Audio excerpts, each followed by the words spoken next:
of this activity is to introduce you to the blob brush, as well as to allow you to review the four value relationships, and then sort of have a reference for those four value relationships in your Unit 2 practice book.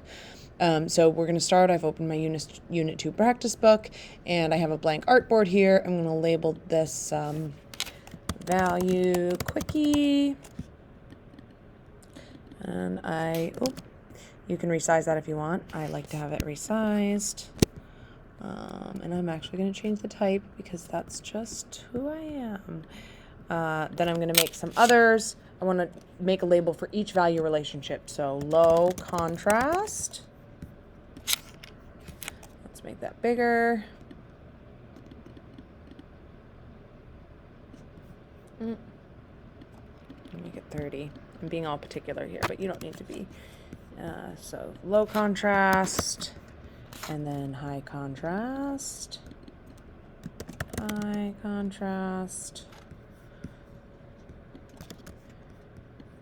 and low key, and then high key,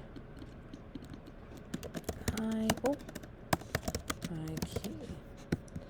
So once you have all of those, it doesn't really matter what order they're in. You're going to grab the blob brush tool. The blob brush tool is underneath the paintbrush tool. So you click and hold, and I'll grab my blob brush. The blob brush makes shapes instead of lines. So when I do this scribble, for example, and I click here, rather than being a scribbly line, you can see if we zoom in that this actually, and if I grab my pen tool, this actually has an outside, we've made a organic shape with that blob brush.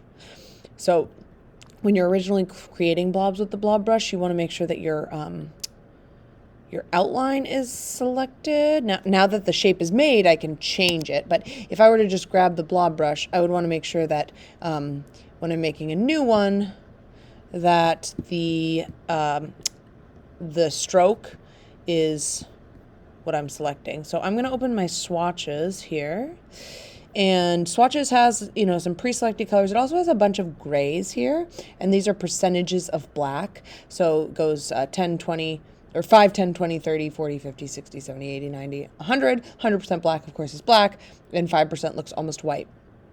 There are all different values in here. If you want to add more values of gray, you can click, on this, and we can add a new one. And we would just want to make sure that, so I have all the 10s, but we want to make sure cyan is at 0, magenta is at 0, yellow is at 0, and then let's say I might want to make 35%. I would put that right in there. So now I have a new gray scale in there. So I'm taking this away. Oh, darn it. I want to do a new. Sometimes I have to toggle a little bit myself in between, and I'm going to make that. So there's another organic shape that I just made. Now low contrast means there's lots of values in between dark and light. So this black blob is probably not going to work for me there. I'm going to move it over here. Low contrast, I want you to make at least 5 blobs for each value relationship. With the blob brush, you can make it bigger and smaller by holding your bracket keys. So these are the keys next to P. If I press the key open bracket right next to P, it makes my blob brush smaller. And now anything that I do that's the same value, that's the same gray color, is going to merge here. But if I grab a new value, where are my swatches? I'm going to pull my swatches off so they stop disappearing. Now, I'm going to make a new one. And low contrast, again, means lots of middle values or values that are close to each other. So I'm going to choose some middle grays here to make my bump. And let's see, what else are we going to do? Let's get a little lighter one there. And I'm going to do this one. Actually, I want to make that a little smaller.